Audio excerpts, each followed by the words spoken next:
Hey folks, Mr. Hughes here down in Hughes Studios, and I'm bringing you a lesson on how you can manipulate bitmap images. Bitmap being those little pixels on the screen. And in order to do that, we're going to be using a web application called Photopea. So this is an online application. You can use it on a Chromebook, Mac, PC, your own mobile device. It really doesn't matter, and that's what I really like about it.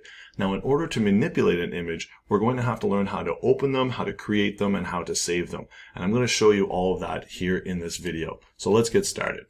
The very first thing we're going to talk about is how we can create a new image in Photopea. And this is very, very simple.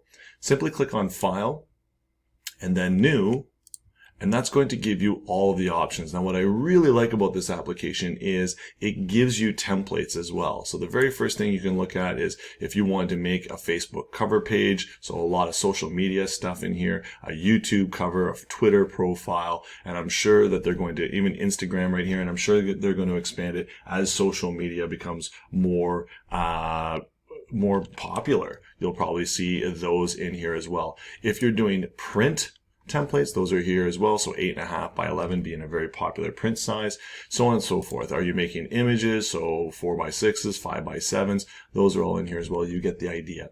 If you wanted to have a little bit more control and determine your own sizing, you can actually type that in here. So let's say we're making a 800 by 600 image, or 800 pixels, I should say, by 600 pixels, and we're doing this for the web. Well, I would simply make sure, this is really important, change your dimensions to pixels. The last thing you want to do is make an 800 inch by 600 inch image. That would be absolutely huge. So I'm going to type in 800 by 600, and I will make that dots per inch, or the DPI, 72, and there you go. And it seems to have changed my dimensions, so my apologies. I'm just going to change those back to 800 by 600. Okay. You can also change your background color before we create this image. Now it's going to ask you for a name. What do you want to call this? So I can just call this my first photo, and then click the create button. So you'll see here, there's my workspace. It is 800 pixels wide by 600 pixels high. It's 72 dots per inch. And you can see right here, it's automatically given it a name. And that's important for when I want to save this later on. I would want to have that here. So I'm going to close this because we don't need it right now. And the next thing we're going to work with is if I already have a file that I want to continue to work with. To do that, it's very simple. You're going to open the file. Now there's two places you can open it from.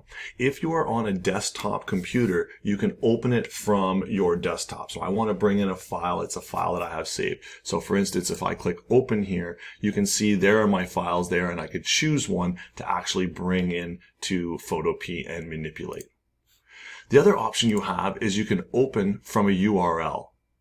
So what I'm going to do here is I'm going to take an image. So there's our Maribel logo, and I'm going to copy, I'm not sure you can see the web address, but what I'm doing is I'm copying the web address, the URL, right from my browser. And I can come back to Photopea and I can choose open from URL. I can paste that URL.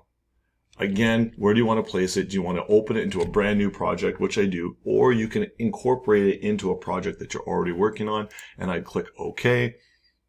And when it loads, there you go.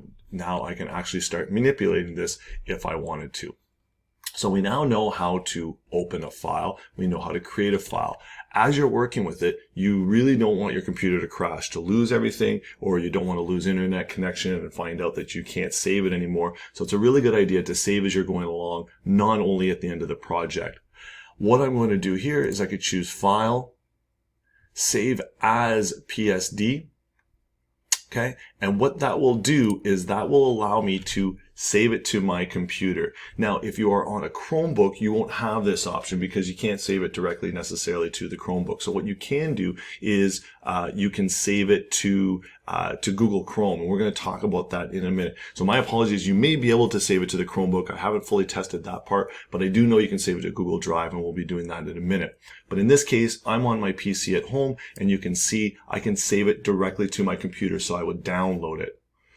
Now, while it's a good feature, I could download it to my computer, it's going to be kind of annoying because I don't want to have to keep downloading it every single time, and I like having things backed up. So I would really like to have it in my Google Drive so I can just edit it from there. So what I want to do is if I come over here to Google Drive, now the first thing I have to do is I have to connect Photopea to my Google Drive. I have to give it access. So to do that, there's a couple different ways, but I'm going to connect Photopea to my Google Drive.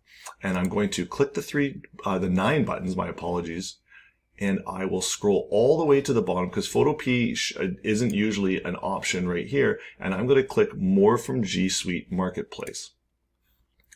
Now, if I type in Photopea and press enter, there it is right there. You can see it gets really good reviews.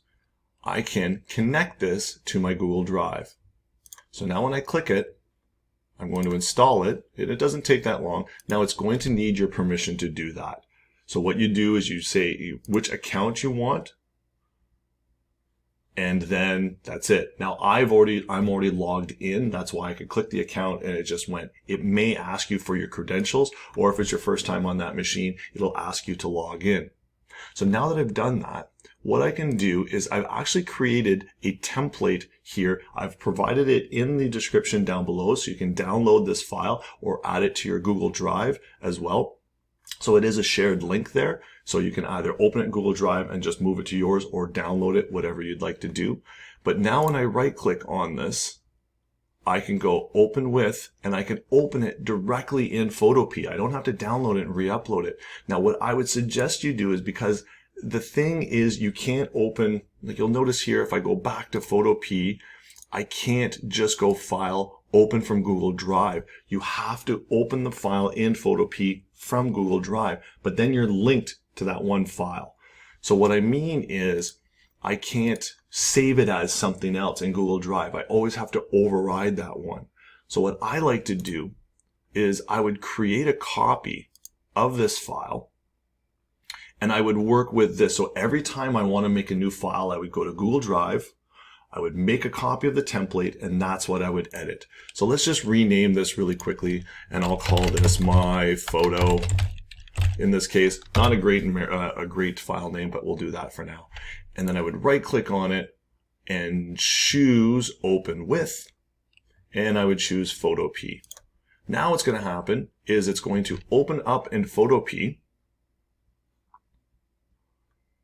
and it may ask you to, again, put in your credentials. So basically I'm saying, yeah, I'm allowing you to connect. So where you went in Google Drive and said, I want to add this application, when you open the file, Photopea is now saying, are you okay if I connect to this and open this particular file? There is my file. Now, if you need to change the dimensions, this is an 8.5 by 11 file. If you needed to change the dimensions, you would simply go to Image, Image Size, and then put in whatever specifications you wanted. So you'll notice here it's in pixels. Okay, if I change it to inches, you'll see it's an 8.5 by 11. So you can change it to whatever you want. I'm going to leave it for now. But watch what happens here. I'm just going to grab the brush tool. Okay, choose any color you want. If you've never worked on this before, click on the little brush, choose any color you want. Here, it looks like by default I've got blue. You might have something else. And I'll start painting on here. Kind of just some gibberish. All right. If I go back to my Google Drive, you'll see there's my photo and nothing has changed. It still is blank. But if I come back to my editor and I go File, Save, you'll notice here it's not Save as PSD anymore. Now I have the option to save to Google Drive, and you should have always had this when you're on a Chromebook. But now I can go Save Google Drive. It will save over that original. There's no option to make a new name, and that is why I made a copy beforehand. I made a copy of the template. So now every time I want to make a file, copy the template. Watch what happens when I come back here. Look at that. It updated it for me. So now I can just keep going. At the end of the day, I've got my backup in Google Drive, and I don't have to worry about having to upload it or anything like that. So that is in Photopea, how you can create a new file from scratch or a template, how you can open a file from your computer, how you can open a file from a URL, or how you can open a file from your Google Drive, as well as how you can save to either your computer or to Google Drive. So with that, you're ready to start creating.